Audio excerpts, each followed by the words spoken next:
Este programa faz parte da campanha O Podcast é Delas 2019, uma iniciativa criada para inserir e promover mais mulheres na mídia podcast. A campanha ocorre sempre no mês de março e essa é sua terceira edição. Para encontrar mais podcasts participantes, procure pela hashtag O Podcast é Delas 2019 ou hashtag O Podcast é Delas nas mídias sociais e siga @O Podcast é Delas.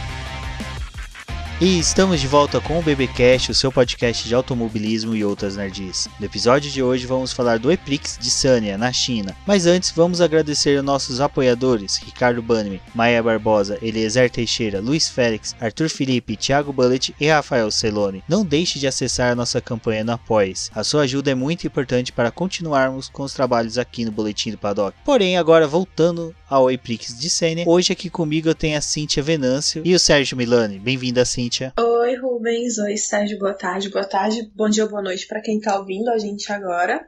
Vamos comentar esse EPRI e espero que todos vocês gostem. Opa, o Rubens, Cíntia, galera, obrigado mais uma vez por dar um espaço para que esse pobre solte suas bicadas por aí. Sérgio, é um enorme prazer tê-lo aqui no Boletim do Paddock, participando mais uma vez no BBcast. Agora, indo para o E-Prix de Sanya lá na China, vamos passar, né, Cíntia, um pouquinho falando só sobre o quali, de como foi, quem obteve a pole e tudo mais. Bom, de pré-corrida eu destacaria a BMW.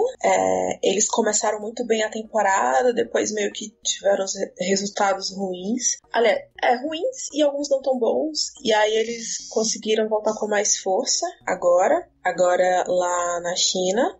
Teve o Buemi batendo no treino livre, né? No segundo treino livre. Aliás, parabéns, Buemi. E aí a gente teve a pole do Holland, que parabéns, novato, já conseguindo muitos resultados.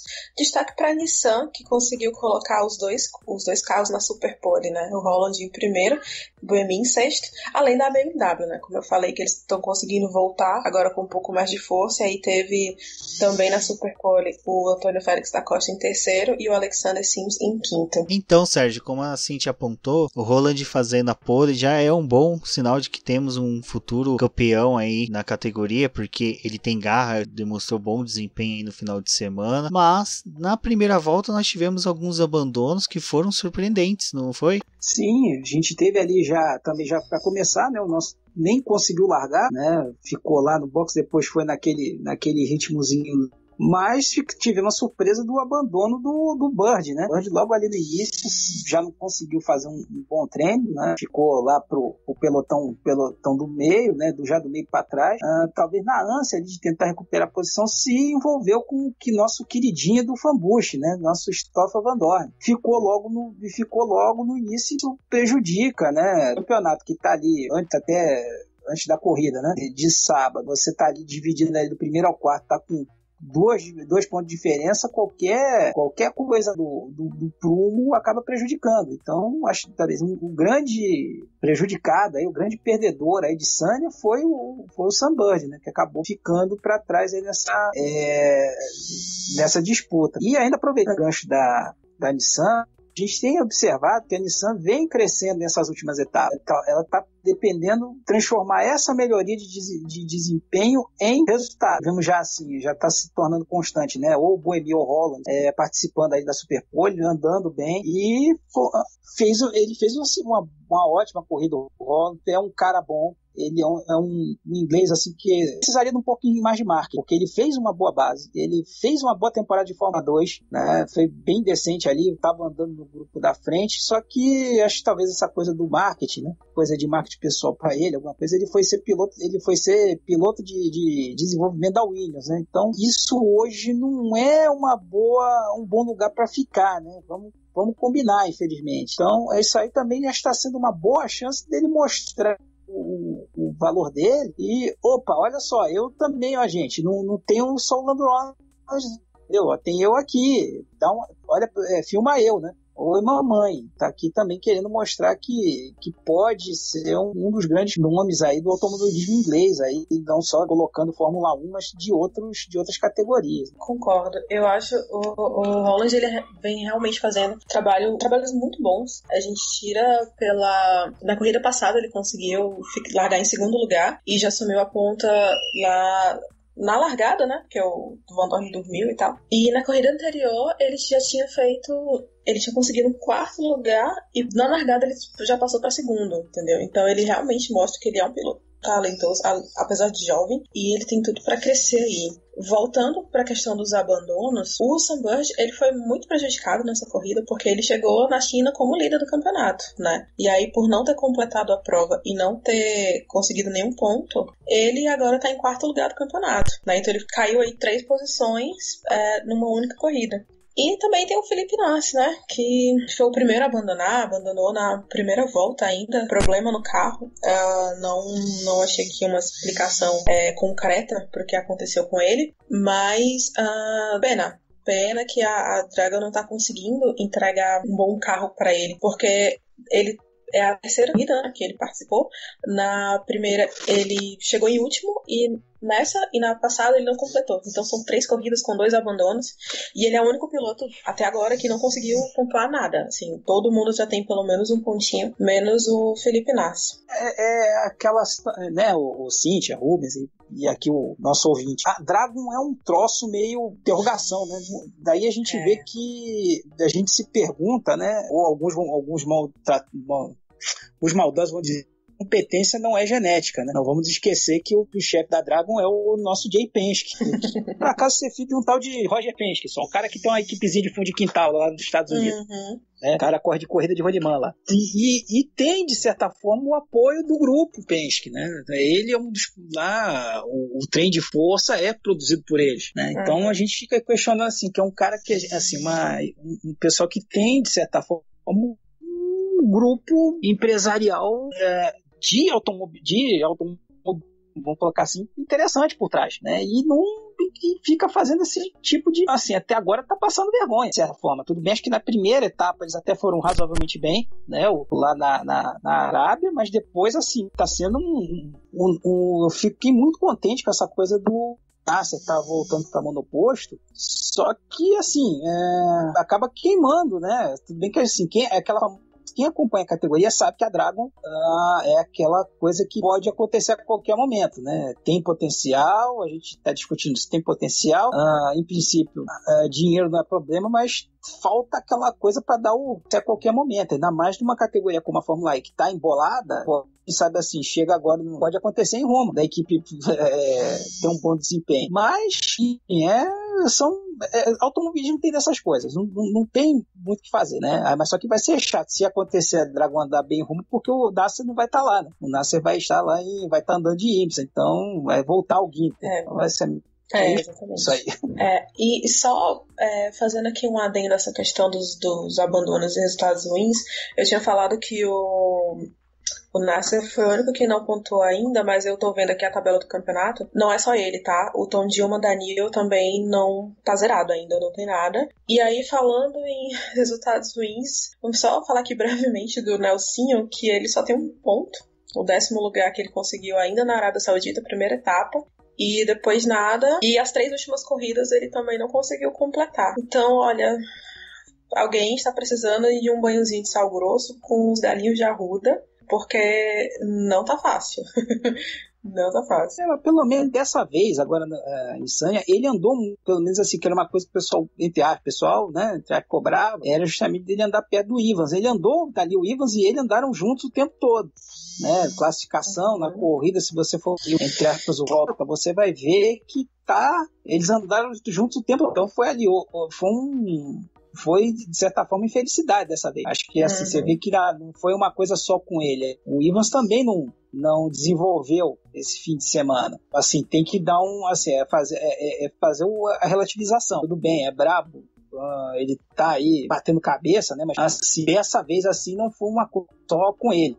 Ele andou o tempo todo ali, acho que talvez dificilmente ele conseguiria pontuar. Talvez ia conseguir ali, talvez essa rapa do tacho ali, conseguir um 10º lugar, aproveitando por exemplo, essa confusão que aconteceu, né, no final da corrida, talvez pegasse ali um pontinho e tal, mas mas você via que nesse fim de semana a Jaguar não desenvolveu bem, né? Então achei assim, pelo menos agora em Sanya tem que dar uma relativizada nessa uruca, né? Mas em todo caso tem que se consultar aí, fazer um banho de pipoca, vai abrir os caminhos aí.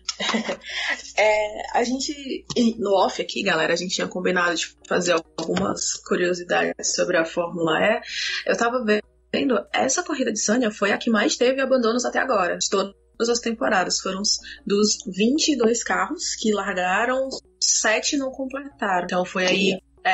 então foi o Piquet, o Sims, o Paffett, o Lopes, o Van Dorn, o Bird e o Nasr. Então foram 7 pilotos aí que não completaram a prova. E aí, se você um dia participar de algum quiz, saiba que foi Sanya 2019 até agora que teve o maior número de abandono. Vamos combinar também, agora você tá falando aí, o Paffett só apareceu aí, né? Nessa lista.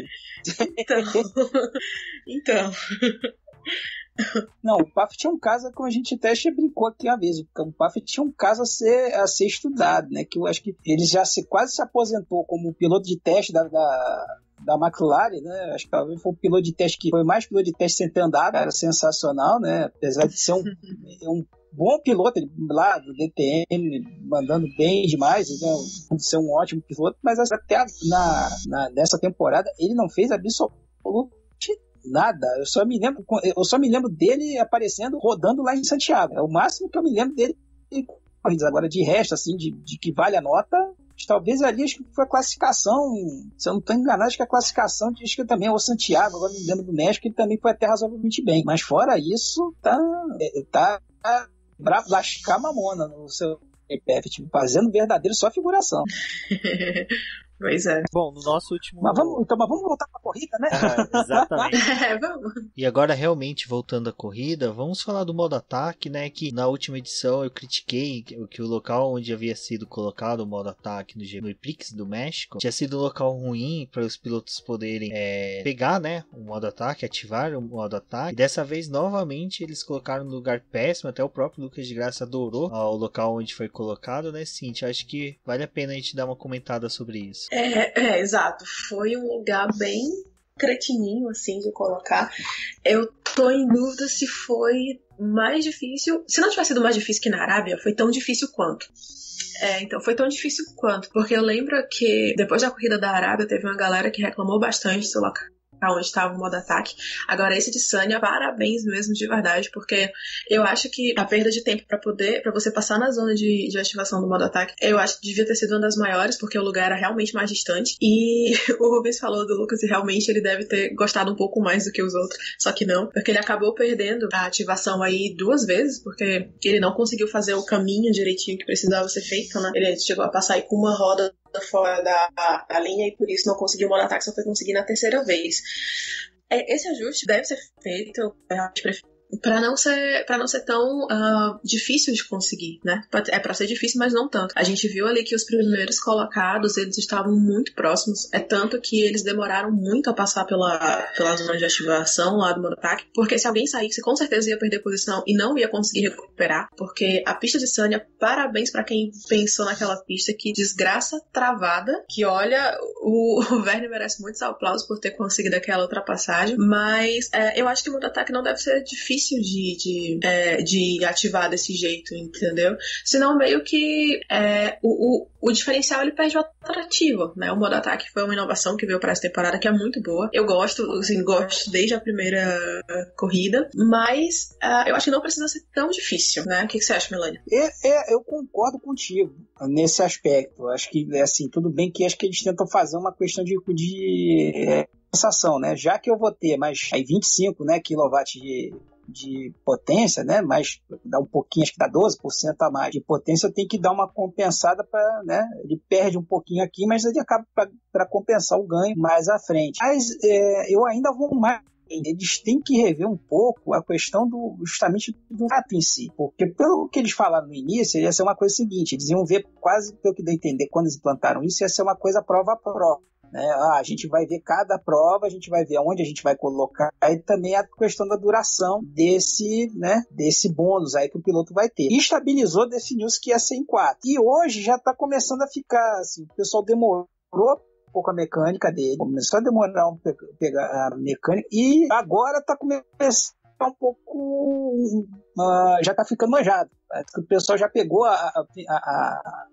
o funcionamento, que primeiro o pessoal só usava para atacar. Depois o pessoal começou a descobrir, opa, deixa eu usar também aqui para me defender. E, por exemplo, agora já é a segunda corrida que a galera usa, basicamente quando tá no safety car, né? Então acabou perdendo o jeito, principalmente então a galera ali da frente, né? Essa coisa ali foi todo mundo se segurando, né? Desse ponto a corrida foi bacana, né? Assim, dali praticamente você teve uma hora ali que os 7 primeiros colocados andando ali praticamente no mesmo enquadramento de câmera. Mas tá começando assim, tá na hora talvez eles pensarem em dar uma mexida nesse tabuleiro. Talvez mudar o local, dependendo até se for o caso, assim, vou fazer vou colocar uma outra área mais de uma área de ativação do modo ataque, colocar, como é que dizer, botar menos tempo, começar a brincar um pouco mais com ele para aumentar a previsibilidade, porque esse item já está ficando imprevisível, o imprevisível já está ficando previsível, né? Então, para dar mais um olho na corrida. E tem um outro aspecto que pelo menos ficou mais claro agora aí, né, nessa corrida, foi o seguinte, que antes a gente não sabe se foi uma questão da transmissão que comeu mosca, ou o pessoal não tinha se tocado, que era o fan boost ser utilizado em conjunto com o modo ataque. Que isso aí pode ser um diferencial ainda, que aí você consegue, além de você conseguir mais o acréscimo dos 25, você ainda consegue mais outro 25. Acréscimo do mais 25, então você bate no topo da geração de força do trem, né? Do Gen 2, né? Trem, do Gen 2. Então tem uma outra aspecto que tem que ser visto. Sim. Super concordo contigo nessa questão de mudar o modo ataque de uma corrida para outra. E realmente eles tinham anunciado que ia ser diferente de uma corrida para outra. E da forma que eles anunciaram, eu acho que todo mundo tinha entendido que ia ser tudo diferente, né?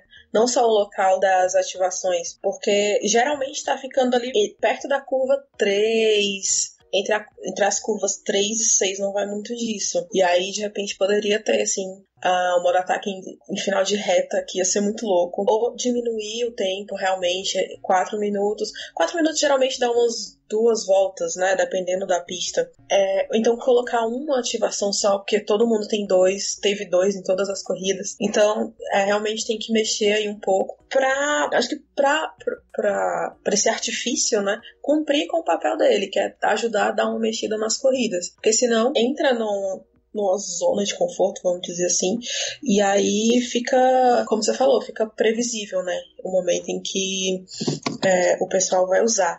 Mas por ser novidade, né, o modo ataque ele meio que ofuscou um pouco do fan boost, até porque dá essa potência extra por mais tempo, né? O fan boost o pessoal também ganha 25 kW de potência, mas por um período bem curto, é só um tempinho lá da ativação mesmo, e no modo ataque tá durando uns 4 minutos. Mas como você falou, dá pra usar os dois juntos, tanto que o Antônio Félix da Costa, ele confessou que ele só conseguiu segurar a posição porque ele tinha o fan boost, ele foi um dos eleitos, ele é um dos que ganha quase sempre, ele é um piloto muito popular na Fórmula E, também pudera, né, dizem que ele é a pessoa mais legal de todo aquele paddock lá, e aí ele conseguiu, e é bom pra mostrar que o fan boost ele pode ser útil para os pilotos, né?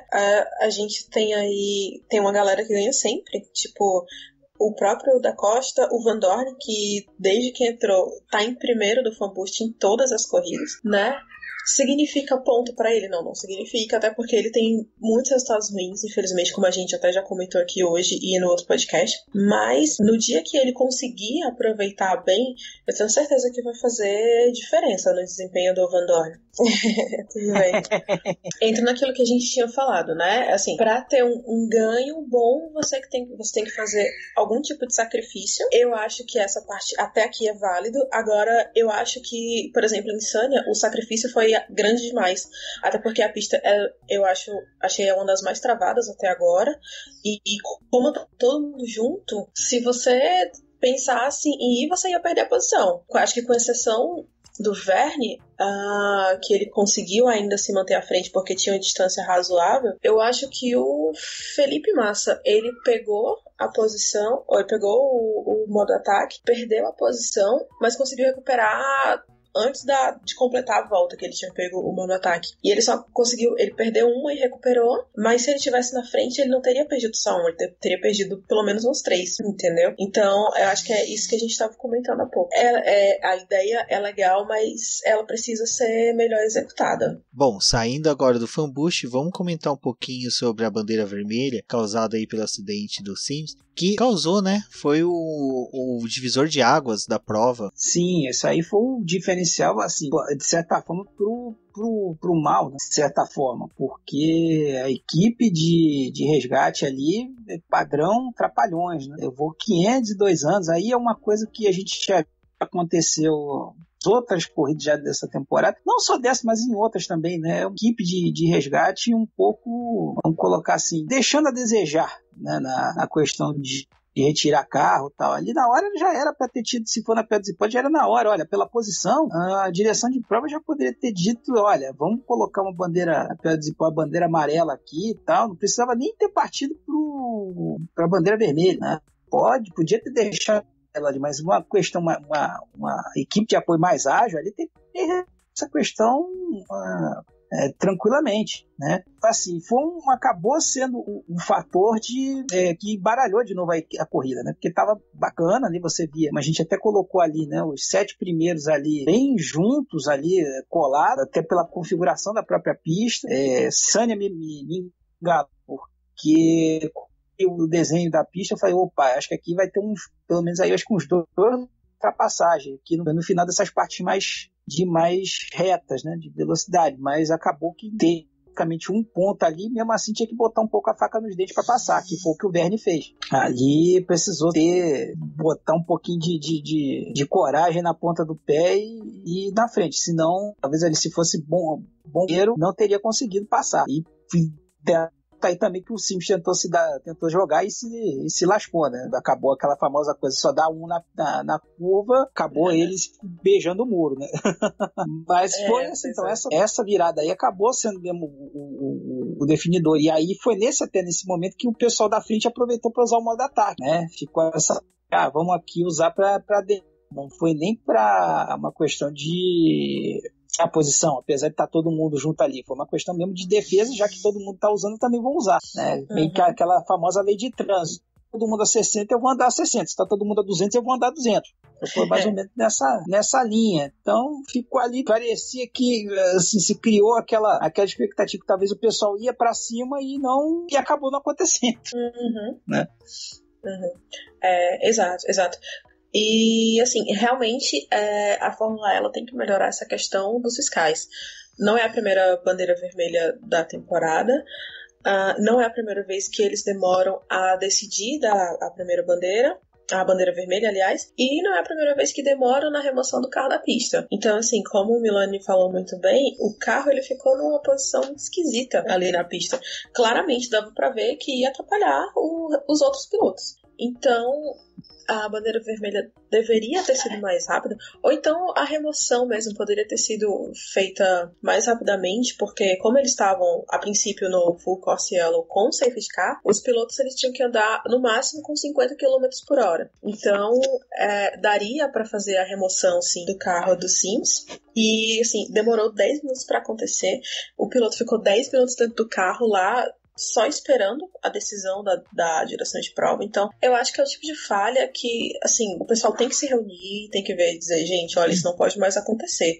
Vamos criar um plano melhor para executar quando os carros ficarem dessa forma, nessa posição na pista, porque foram 20 minutos perdidos, né? Assim, tudo bem que recupera depois, mas você quebra o ritmo da corrida, entendeu? Então, e aí acontece o quê? Os pilotos vão pro box, as equipes são permitidas de mexer nos carros, a BMW trocou o bico do carro do Antônio, entendeu? Assim, geralmente em outras categorias, bandeira vermelha, ninguém pega no carro. Então, tava todo mundo lá fazendo os ajustes que tinha que fazer.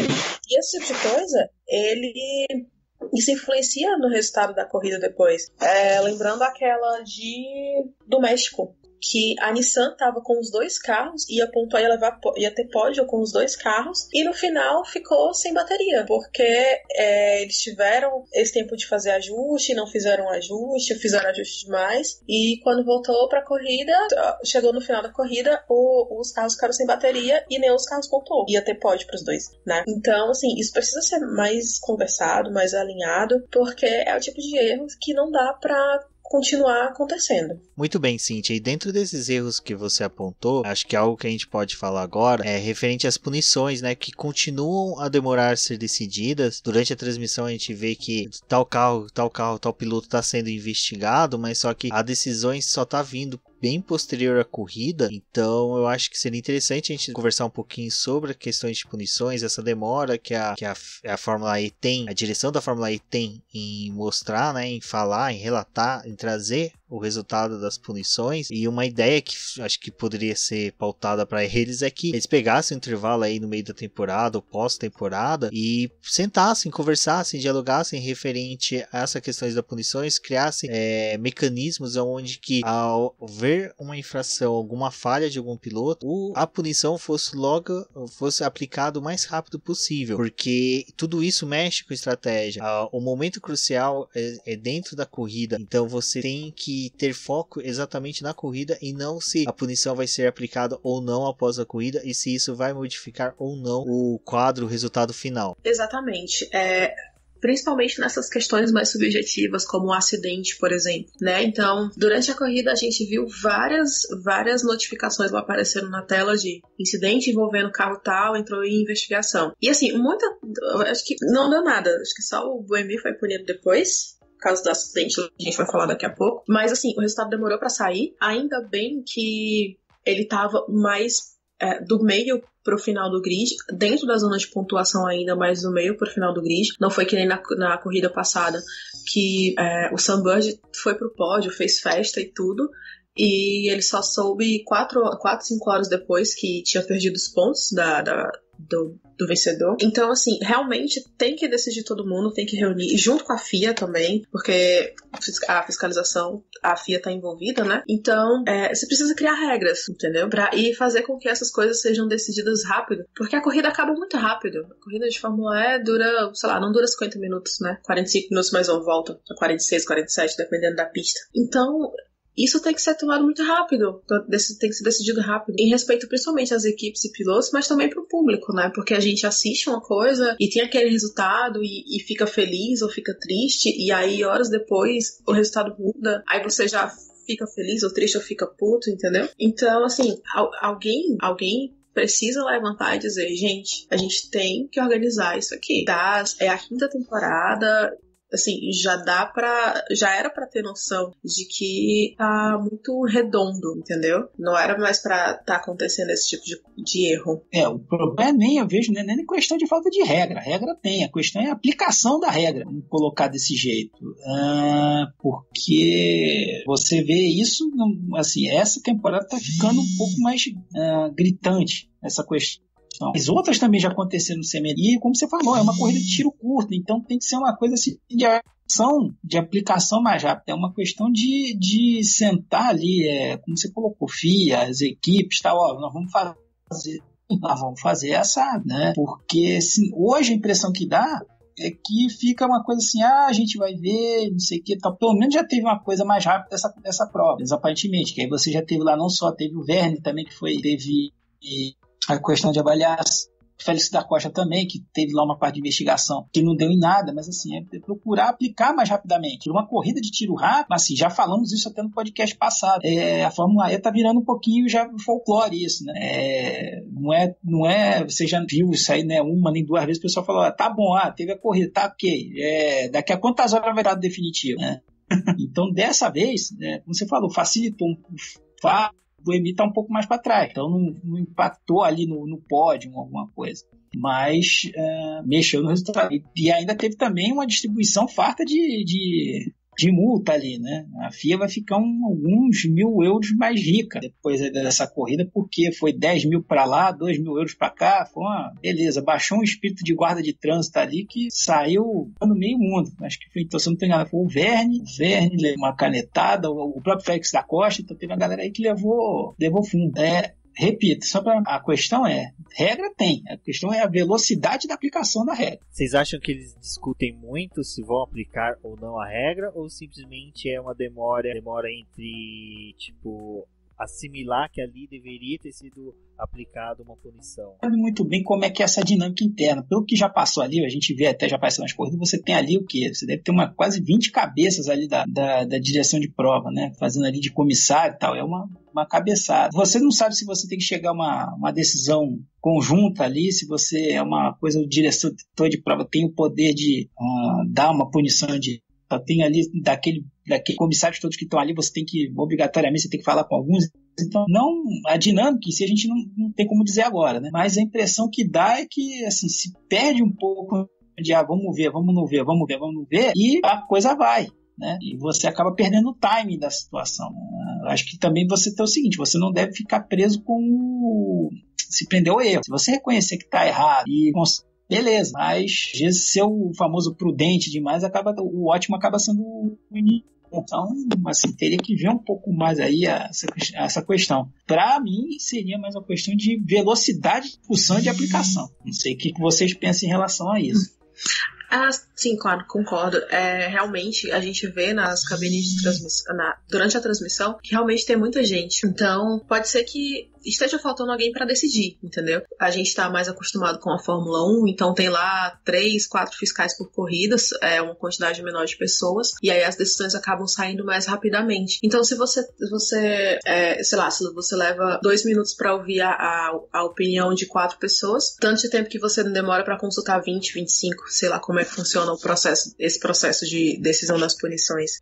Então, eu acho que, assim, se quer ter mais gente, tem que ter uma pessoa que decida e decida rápido, porque, como eu falei, né, assim, não dá pra esperar 4 horas, 5 horas pra poder você ter uma decisão de um acidente, entendeu?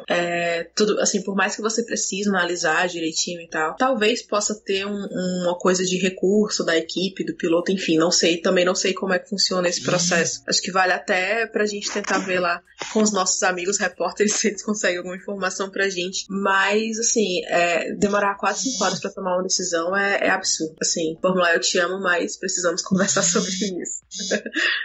Saindo das punições, vamos para as tretas, porque parece que a Fórmula E é o ralo do automobilismo para atrair tretas, né? Então, infelizmente, os pilotos se aquecem para corridas, indo às suas redes sociais para fomentar as tretas e os fãs prosseguirem com elas.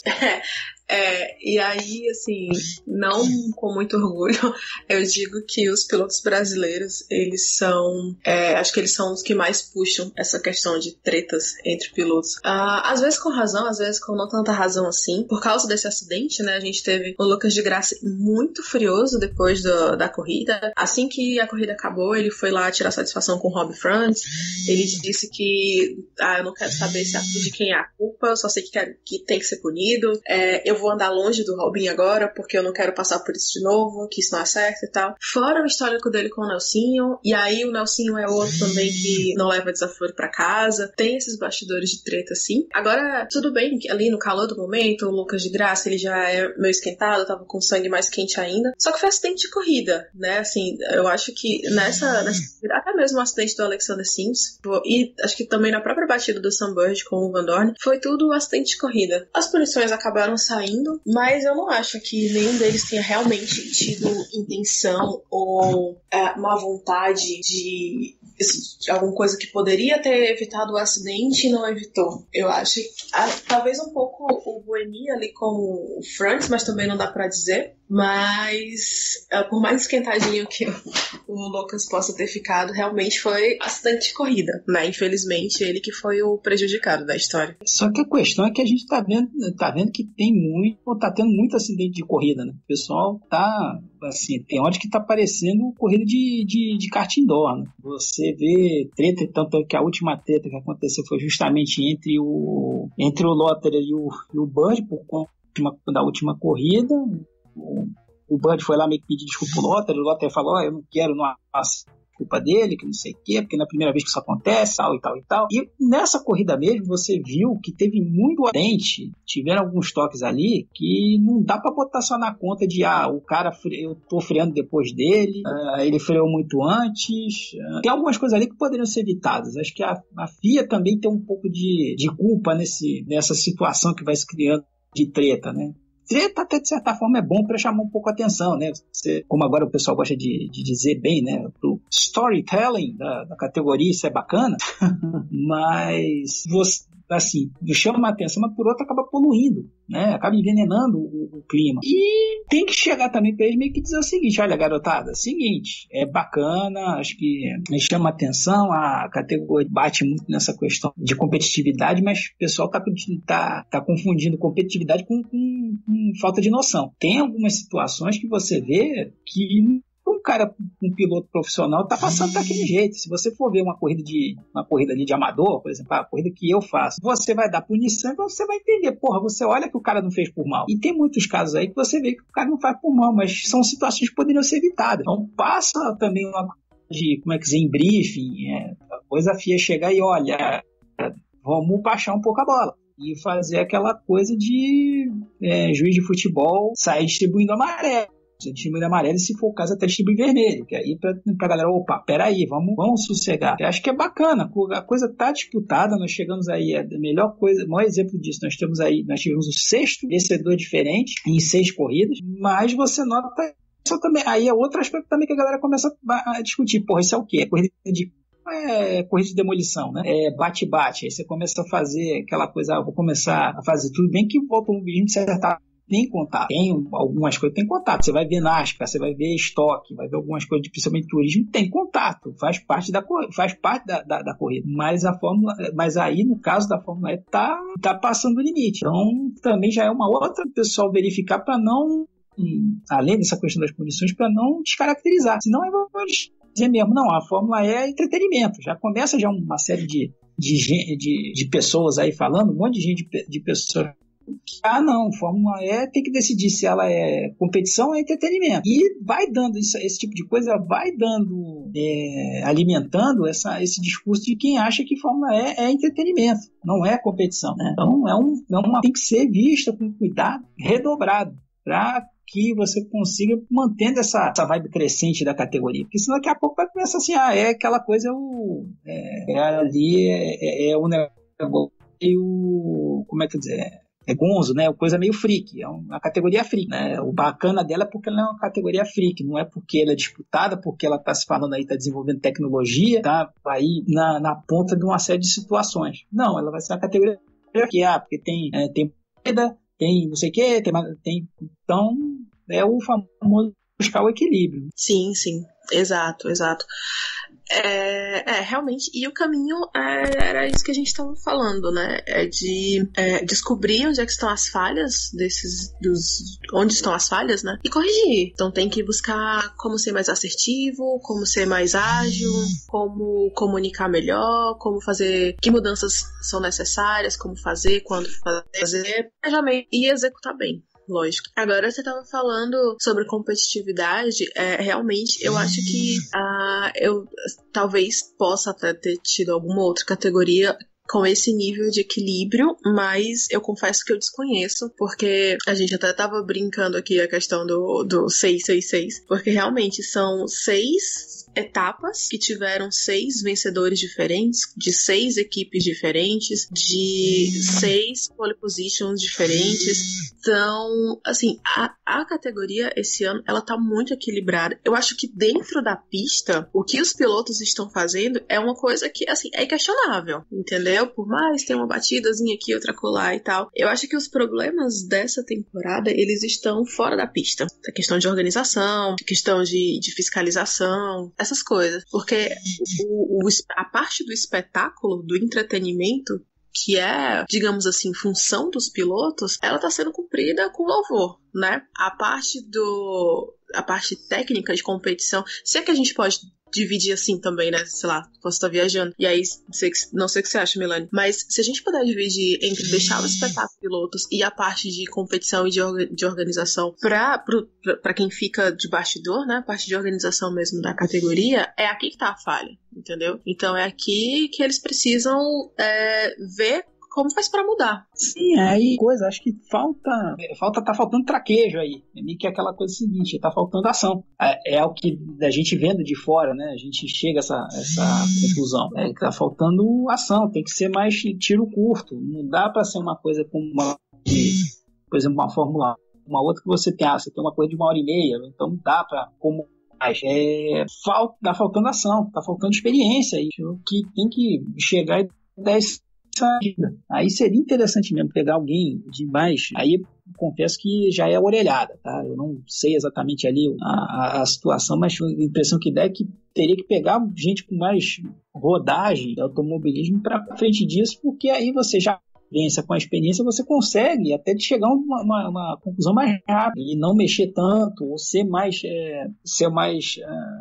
detalhado, por exemplo, evitar o tipo que aconteceu com o de Graça lá em Santiago, né, que é aquela coisa que não ficou em princípio muito clara da questão do uso do freio. Então essas coisas que tem que se ver para não se botar em xeque a credibilidade da categoria, né? Então acho que é essa linha que você está colocando mesmo, de olha, vamos botar quem entende mesmo aqui do lado de fora e as equipes, porque assim, cada um na sua, né? Então tem que trabalhar melhor isso aí. Acho que o caminho talvez seja esse. Bom, então, como vocês viram, 6 vencedores, 6 etapas diferentes. É algo para chamar atenção. Enfim, um outro pontinho que deixa a desejar, mas como a Cíntia bem falou, coisa que vai é algo que pode ofuscar um pouco o que acontece na pista, mas só eu acho que para quem é fã do nada, isso chega a ser até ponto para discussão, e é isso que nós queremos com o BBcast sobre a Fórmula E. Vocês venham, conversem com a gente, palpite, falem o que achou, o que não achou. Agora eu só vou pedir para que o Sérgio e a Cíntia façam suas considerações finais sobre a corrida, xingar, elogiar alguém, fiquem à vontade. Por favor, Cíntia, faz as vezes da casa. Eu sou um cavalheiro. Vamos primeiro, por gentileza. Obrigada.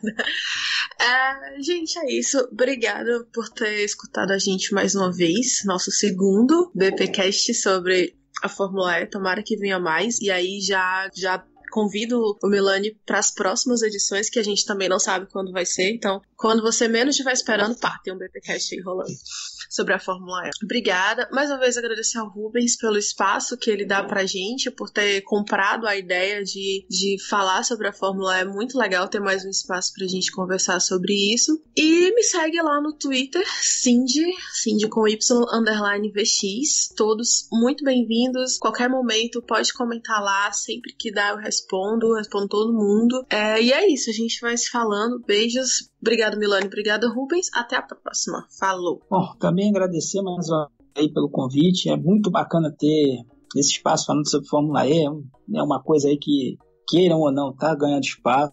Essa corrida aí, como a gente até falou um pouco no início, ela não foi tão boa, talvez, quanto as anteriores, mas teve movimentação, teve ali disputa, talvez alguns ali quisessem mais agitação, porque principalmente o que aconteceu, mas é até interessante de se ver. Tivemos aí então um sexto vencedor diferente, tá muito embolado, e acho que esse é um aspecto bacana da categoria, né? Essa imprevisibilidade também, né? Você vai ter que a Audi, agora pode também, a Nissan também está chegando, BMW, mas a dinâmica é diferente, que não te permite não cravar quem vai ganhar. Bem que eu não estou participando de bolão, senão já está roubado há muito tempo. Eu também já fiz algumas apostas aí que já me queimei a língua totalmente. Mas é muito bacana, ainda mais no espaço bacana. O boletim do Paddock, eu acompanho e colaboro com a minha visita sempre lá, tô sempre clicando, tô sempre curtindo, e de vez em quando eles deixam aí a gente falar um bando de bobagem aí, participar do bom estar num lugar agradável com pessoas inteligentes e agradáveis, né? E para seguir aí, por favor, também deixar o meu recado aí, quem quiser seguir no Twitter, o smilani80, S de sapo, MILANI 80, tá lá no Twitter, e a gente vai colocando aí para frente aí mais coisas, tá bom? E até a próxima aí. Obrigado, Sérgio. Obrigado, Cíntia, mais uma vez por ter comparecido. E eu agradeço a Cíntia por agarrar com unhas e dentes a categoria e fazer ela muito bem representada aqui no Boletim do Paddock. Aos ouvintes, mais uma vez, agradeço a presença de todos. Visitem o Boletim do Paddock, compartilhem e participem com nossos podcasters nas redes sociais. Forte abraço e até a próxima.